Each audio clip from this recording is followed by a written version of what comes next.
ஓம் முருகா சரணம். வெற்றிவேல் முருகா சரணம். என் அன்பு பிள்ளையே, உன்னை ஆட்டி படைச்சு வாட்டி விதைச்ச எல்லா கெட்ட காலத்தையும் முடிவுக்கு கொண்டு வந்துட்டுதான் இப்போது உனக்கான நல்ல நேரத்தை வரவழைப்பதற்காக உன் அப்பன் முருகன் உன்னை தேடி வந்தேன். இனிமே உனக்காக நான் உன் கூடவே உன் வீட்டிலையே இருந்து எல்லா ஆசீர்வாதங்களையும் உனக்கு அருளப் போகிறேன் என் செல்வமே.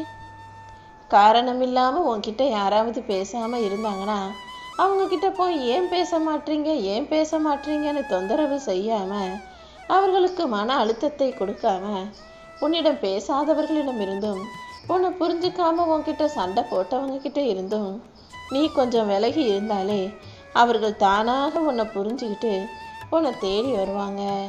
நீ பொறுமையாக இருப்பது தான் எல்லா பிரச்சனைகளுக்கும் ஒரு நல்ல முடிவை கொடுக்கும். உனக்கே தெரியாம நீ ஏதாவது தப்பு செஞ்சுட்டான்னு யாராவது உன்னை குறை சொன்னாலும் அல்லது வேணும்னே உன்னை தப்பா நினச்சிக்கிட்டு உன் கூட சண்டை போட்டாலும் நீ பொறுமையாக போகும்போது அந்த பிரச்சனை தானாகவே முடிவுக்கு வருவதற்கான வேலைகளை உன் சார்பில் உன் அப்பன் முருகன் நான் செஞ்சிருவேன். எந்த செயலை செஞ்சாலும் அதற்கு உரிய முறையோடு தான் செய்யணும். அதுதானே நியாயம்? இல்லை, நான் செஞ்சது என் பார்வைக்கு சரிதான், என்னை பொறுத்த வரைக்கும் நான் செஞ்சது தான் நியாயம்னு இந்த உலகத்தில் இருக்கக்கூடிய ஒவ்வொரு மனிதர்களும் ஆளுக்கு ஒரு நியாயம் பேசிக்கிட்டு அவங்கவங்க செய்கிற தப்புக்கு அவங்களே வக்காலத்து வாங்கிக்கிட்டு பேசிக்கிட்டு இருக்காங்க. உங்களுக்கு வேணும்னா நீங்கள் செஞ்சது சரியாக இருக்கலாம். ஆனால் அனைத்தையும் பார்த்துக்கிட்டு இருக்க இந்த அப்பன் முருகனுக்கு எது பொது நியாயம்னு தெரியும் தானே. நீ இன்னைக்கு உன் எதிரில் இருக்கவங்க கிட்ட வேணும்னா நீ செஞ்சது சரின்றது போல பேசியிருக்கலாம்.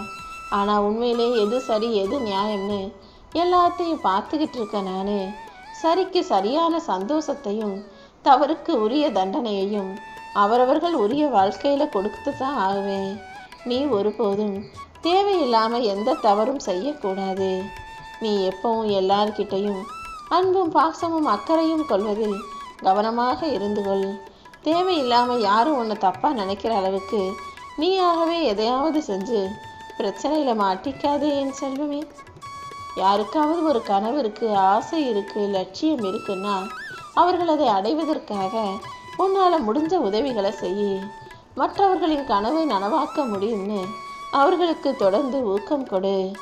இன்னும் நீ நல்லா பெருசாக ஜெயிச்சு சாதிக்கிறதுக்கு தேவையான சக்தியை எல்லாம் உன் அப்பன் முருகன் நான் உனக்கு கொடுக்குறேன். நீ ஆறுதலாக பேசும்போது நீ மற்றவங்களுக்கு கொடுக்குற அந்த ஆறுதல் உன் வாழ்க்கையில் உனக்கு பல மடங்காக திரும்ப கிடைக்கும் என் செல்வமே. ஊக்கமும் நம்பிக்கையோடும் நீ எல்லார்கிட்டையும் நல்ல வார்த்தைகளை பேசும்போது, அன்பு ஆறுதல் வார்த்தைகளை பேசும்போது உங்களுக்குள்ள இருக்கக்கூடிய உறவு நிச்சயமாக பலப்படும். நீ எதுக்காகவும் பயப்பட வேணாம். உன் அப்பன் முருகன் நான் உன் கூட இருக்கும்போது உன்னை பலப்படுத்தி உன் வாழ்க்கையில் வெற்றியை கொடுப்பேன். என் கரங்களால் உன்னை நான் ஆசீர்வதிச்சுக்கிட்டு இருக்கும்போது உனக்கான விஷயங்கள் எப்படி தவறா போகும்? எந்த கெட்டதும் உன் வாழ்க்கையில் நடக்க விட மாட்டேன். எல்லா துன்பங்களையும் தாண்டி இன்பமயமான வாழ்க்கையை உனக்கு அமைச்சு கொடுப்பதற்காக தான் நான் உன்னை தேடி வந்திருக்கேன். அடுத்தவங்க கிட்ட போய் உன் கஷ்டத்தையும் துன்பத்தையும் சொல்வதை விட இந்த முருகப்பெருமான் என்கிட்ட வந்து சொன்னீனா உனக்கு நிம்மதி கிடைக்கும்படி எல்லா பிரச்சனைகளையும் நான் நிச்சயமாக சரி செஞ்சிருவேன். உன் மனசில் உள்ளதையெல்லாம் நீ உள்ளபடியே வெளிப்படுத்தக்கூடிய ஆளாக என்கிட்ட எல்லாத்தையும் சொல்லிட்டீனா நான் உனக்கு தேவையான அத்தனை சந்தோஷமான விஷயங்களையும் முன்னின்று செஞ்சு கொடுத்துருவேன். நான் உனக்கு பேசும் சக்தியை கொடுத்ததுக்கு காரணமே நீ மனசில் நினைக்கிறத என்கிட்ட வெளிப்படையாக பேசணும்னு தானே. எப்போவுமே எந்த விஷயத்தையும் நீ மனிதர்களிடம் சொல்லும்போது அதுக்கு முடிவு காலம் வருவதென்பது சந்தேகம்தான்.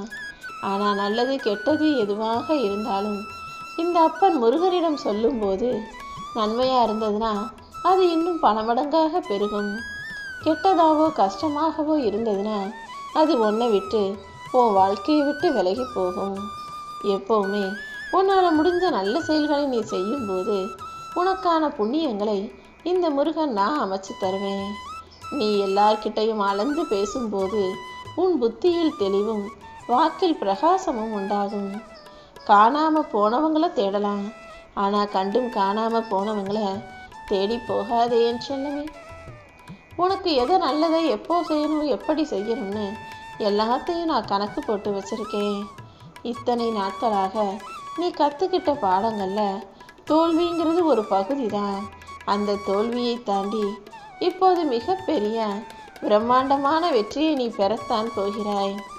எல்லாருடைய வாழ்க்கையிலும் சோகங்களும் வலிகளும் வேதனைகளும் இருக்க தான் செய்யும். அது எல்லாத்தையும் நீ மறந்துட்டு வாழணுமே தவிர மறைச்சிக்கிட்டு வாழ வேண்டிய அவசியம் இல்லை என் செல்வமே.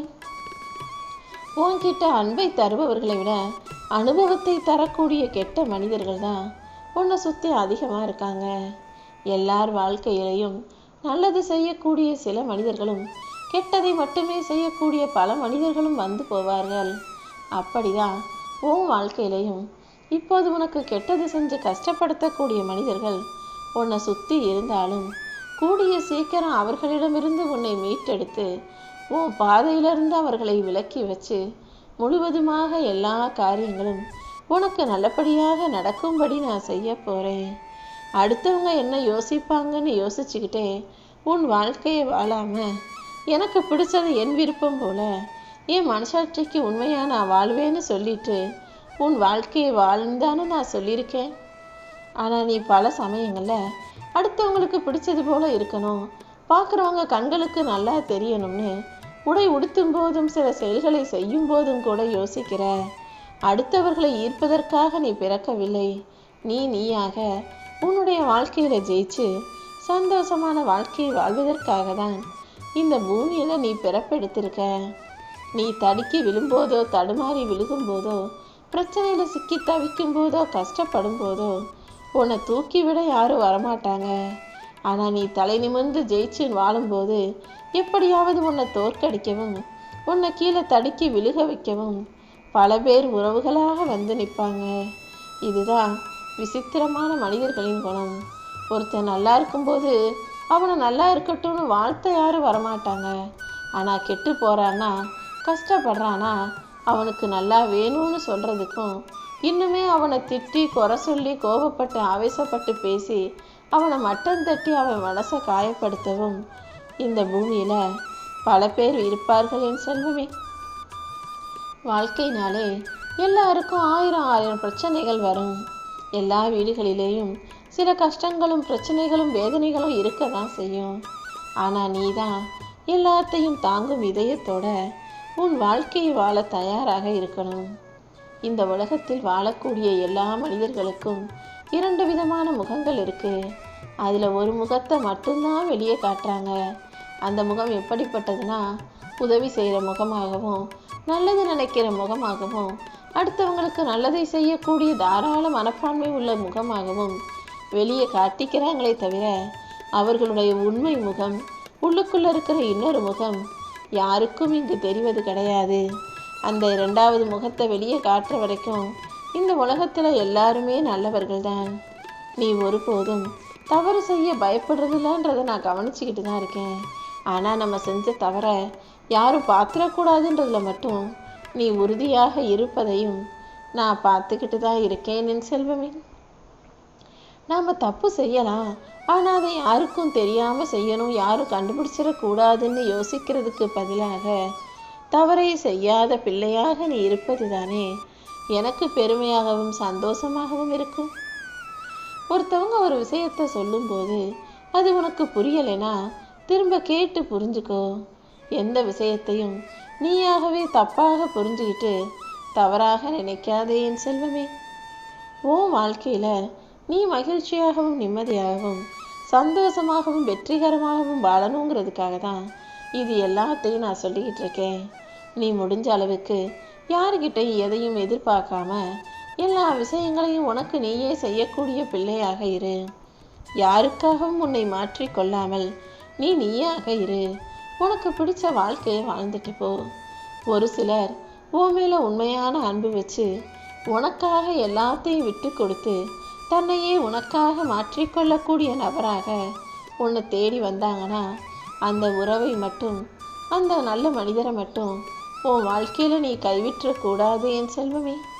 உனக்காக இந்த உலகத்தில் வாழ்கிறதெல்லாம் அரிதான விஷயம். அதையும் தாண்டி உனக்காக நல்லது யோசிக்கிறவங்களும் உனக்காக உதவி செய்கிறவங்களும்னு யாராவது உன்னை நோக்கி வந்தால் அவர்களை ஒரு மிகப்பெரிய பகுதியாக உன் வாழ்க்கையில் நினச்சி அவர்களை எப்போவுமே உன் கூட வச்சுக்கிறதுக்கு நீ எல்லா வேலைகளையும் செய்யலாம். வாழ்க்கையில் நீ வெற்றி பெறணும்னா அதுக்கு முக்கியமான ஒரே மந்திரம் உன் ரகசியங்களை நீ யாரிடமும் சொல்லாதேங்கிறது தான். எப்போவுமே உன் சம்பந்தப்பட்ட எந்த விஷயத்தையும் நீ யார்கிட்டையும் போய் பகிர்ந்து கொள்ளாதே. ஏன்னா நல்லா கவனித்து பார்த்தீன்னா உனக்கு ஒரு விஷயம் புரிய வரும். இப்போ உள்ள மனிதர்கள் எல்லாரும் தான் வாழ்க்கையில் என்ன நடக்குது, தான் வீட்டில் என்ன நடக்குதுங்கிறத வெளியே சொல்ல மாட்டாங்க. ஆனால் தன்னை சுற்றி இருக்கிற எல்லாருடைய செயல்களையும் எல்லார் வீட்டில் நடக்கிறதையும் பற்றி விமர்சிக்கக்கூடியவர்களாக, அடுத்தவங்களை சட்டுன்னு குறை சொல்லக்கூடியவர்களாக தானே உன்கிட்ட பேசுகிறாங்க. அவங்க கதையை சொல்வதற்கு வாய் வராத அந்த மனிதர்களுக்கு அடுத்தவங்க கதையை பேசுறதுக்கு மட்டும் இனிப்பாக இருக்குங்கிற போதே நீ புரிஞ்சுக்கோ. அவங்க சுயநலவாதிகள், அடுத்தவன் வீட்டை கெடுக்கக்கூடிய, அடுத்தவனுக்கு கேடு விளைவிக்கக்கூடிய கெட்டெண்ணம் பிடிச்ச மனிதர்கள்னு. இப்படி யாராவது உன்கிட்ட வந்து அடுத்தவன் கதையை புறம் பேச வந்தாங்கன்னா முடிஞ்ச அளவுக்கு அதை நீ ஒதுக்கி வச்சிடு. இந்த உலகம், இந்த வாழ்க்கை ஏற்கனவே பல கஷ்டங்களை உனக்கு கொடுத்துக்கிட்டு இருக்கு.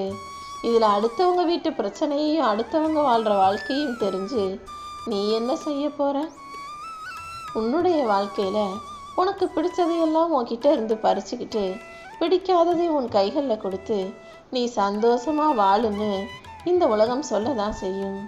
ஆனால் நீ தான் தேவையற்ற விஷயங்களை ஒதுக்கி வச்சுட்டு தேவையானதை மட்டும் எடுத்துக்கிட்டு வாழ தயாராக இரு.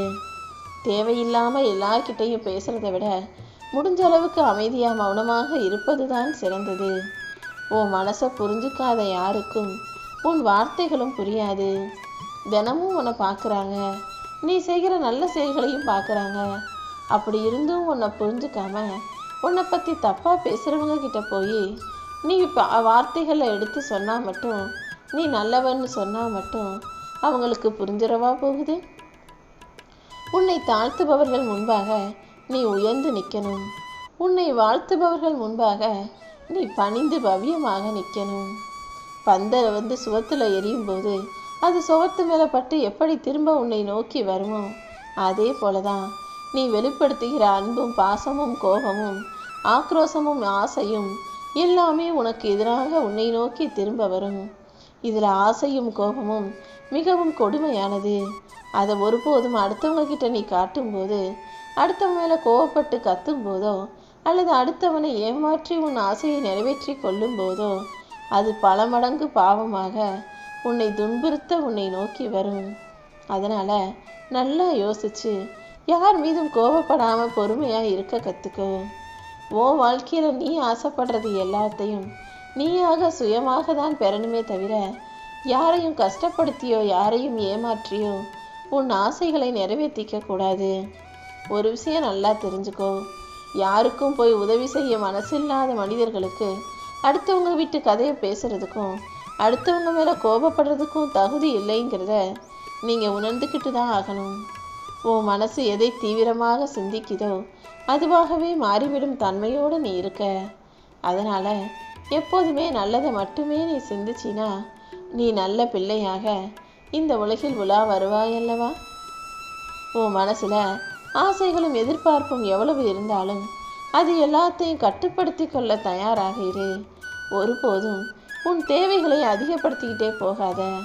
தேவைங்கிறது மனிதனுக்கு நாளுக்கு நாள் இருந்துக்கிட்டு தான் இருக்கும்.